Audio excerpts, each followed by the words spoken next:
साथीहरु तपाईको YouTube channel monetisation भइसक्यो र तपाईहरुले पिनको लागि पनि अप्लाई गरिसक्नु भयो र फाइनल्ली रूपमा तपाईको हातमा पिन आइसक्यो भने चाहिँ अब के गर्ने र फाइनल्ली मेरो हातमा पनि पिन आइसकेको छ र यो आउनको लागि करिब मैले 3 महिना जति कुर्नु पर्यो र फाइनल्ली मेरो हातमा अहिले गुगल एडसेन्स को पिन चाहिँ आइसकेको छ र यसलाई यो आइसकेपछि यसलाई कसरी भेरिफाई गर्ने त्यसको बारेमा आज म यस भिडियोमा चाहिँ तपाईहरुलाई प्रस्तुत गर्ने छु।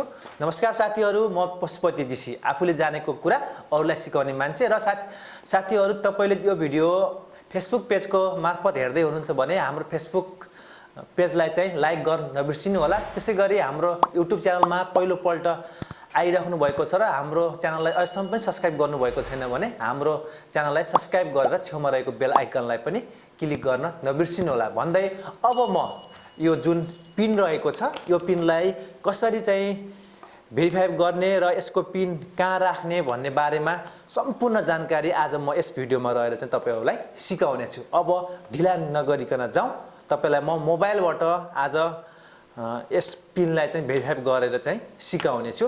त्यसको लागि अब ढिला नगरिकन अब जाउँ हामी मोबाइलको स्क्रिनतर्फ। र सर्वप्रथम मैले चाहिँ यसलाई चाहिँ रिमुभ गर्न लागिरहेको छु। यसलाई चाहिँ म अब यसको लागि देखाए अनुसार यसलाई तपाईले बिस्तारै नच्यात्तिने गरेर यसरी निकाल्नुहोस्।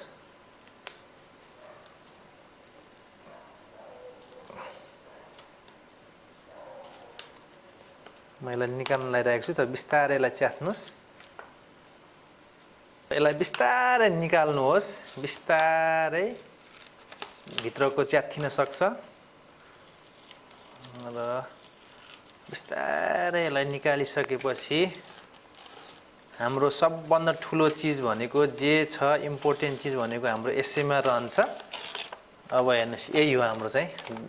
यहाँ हेर्नुस्, यहाँ चाहिँ यस्तो लेखेको हुन्छ स्टेप 1, स्टेप 2, स्टेप 3, स्टेप 4 भनेर चाहिँ यसरी देखाएको छ। Your Google AdSense personal identification number pin भनेर चाहिँ योर पिन भनेर चाहिँ यहाँ राखेको छ। मैले आफ्नो सिक्युरिटी लागि म यहाँ छेकेको छु। यहाँ स्टेप 1 मा चाहिँ www.google.com एडसेन्स मा जानुहोस्, अनि स्टेप 2 मा चाहिँ सिलेक्ट पेमेन्ट भनेको छ, अनि स्टेप 3 मा चाहिँ गएर चाहिँ account information then click verify address भनेको छ, अनि स्टेप 4 मा चाहिँ सबमिट पिन भनेको छ। यसरी चाहिँ स्टेप बाइ स्टेप चाहिँ यसरी जानुपर्छ भनेर उसले चाहिँ सिकाएको छ र हाम्रो पिन चाहिँ यहाँ रहेको हुन्छ। र यहाँ हेर्नुस्, हाम्रो 6 डिजिटको पिन हुन्छ र फर मोर इन्फर्मेसन यति भनेर गरेको छ र हाम्रो इम्पोर्टेन्ट पिन भनेको यहीमा रहेको छ। अब म मोबाइलमा तपाईहरुलाई देखाउन लागिरहेको छु। अब चाहिँ हामी चाहिँ डाइरेक्ट क्रोममा जान्छौँ। यहाँ देख्न सक्नुहुन्छ क्रोममा गएर अब माथि चाहिँ तपाईले www.adsense एड्रेस भनेर चाहिँ यसरी हाल्न सक्नुहुनेछ र यो हालिसकेपछि यस्तो इन्टरफेस आउँछ र आफ्नो आइडीहरु सबै लगइन गर्न सक्नुहुन्छ। लगइन गरिसकेपछि हाम्रो यस्तो आउँछ र यहाँ तपाईले देख्न पनि सक्नुहुनेछ हाम्रोमा अहिले चाहिँ ब्यालेन्स चाहिँ अब यति रहेको छ। र अब यसलाई कसरी भेरिफाई गर्ने भन्नेको बारेमा तपाई माथि गएर र यसैगरी तपाई यहाँ माथि गएर सिधै होममा गएर गर्दा पनि हुन्छ। तपाई होममा आउनु भने तपाईलाई यस्तो देखाउँछ भेरिफाई योर बिलिङ एड्रेस भनेको छ। यसरी हामीले चाहिँ हाम्रो पिनको लागि हाम्रो नोभेम्बर 19 मा चाहिँ हामीले चाहिँ यसलाई चाहिँ सेन्ड गरेका थियौं भनेपछि आज हाम्रो कति भयो डिसेम्बर हैन, भनेपछि हाम्रो 1 महिनामा लगभग हामीले यो चाहिँ 2 महिनामा चाहिँ 2 महिना भित्र मात्र लगभग आइसकेको छ हाम्रो चाहिँ पिन। र अब यसलाई कसरी भेरिफाई गर्ने भन्नेको बारेमा चाहिँ अब भेरिफाईको लागि अब तपाईहरु यहाँ देख्न सक्नुहुन्छ, यहाँ भेरिफाई भनेर लेखेको छ। यहाँ चाहिँ क्लिक गर्नुहोस् र यहाँ क्लिक गरिसकेपछि मेन कुरा चाहिँ तपाईले यहाँ थाहा पाउनु पर्ने हुन्छ। Will find the 6 digit pin in the letter we send you भनेको छ।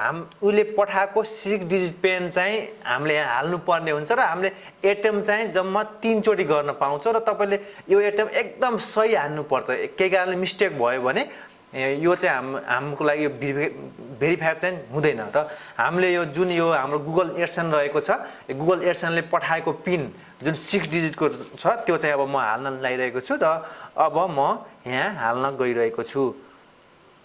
पिन रहेको छ हाम्रो।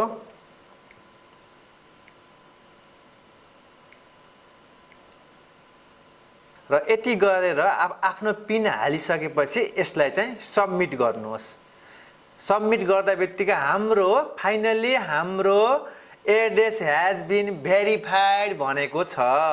यसरी तपाईले आफ्नो यसरी चाहिँ गर्न सक्नुहुनेछ। अब हाम्रो सबै कुराहरू चाहिँ अब भइसक्यो। अब तपाईहरु यति गरिसकेपछि अब अर्को मेथड चाहिँ अब यसलाई चाहिँ कसरी अब एकचोटी हामीले रिफ्रेश गर्छौं।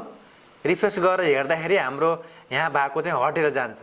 अहिले चाहिँ हाम्रो हटिसक्यो भनेपछि हाम्रो फाइनल्ली चाहिँ हाम्रो भेरिफाई भइसक्यो र हामीलाई मेल पनि आएको होला। त्यो मेल पनि हामीले हेर्न सक्छौं। र अहिले चाहिँ अब यसपछि चाहिँ के गर्ने भनेपछि चाहिँ जस्तै अब हामीले यहाँ पेमेन्टमा गएर हेरेपछि हाम्रो जुन अब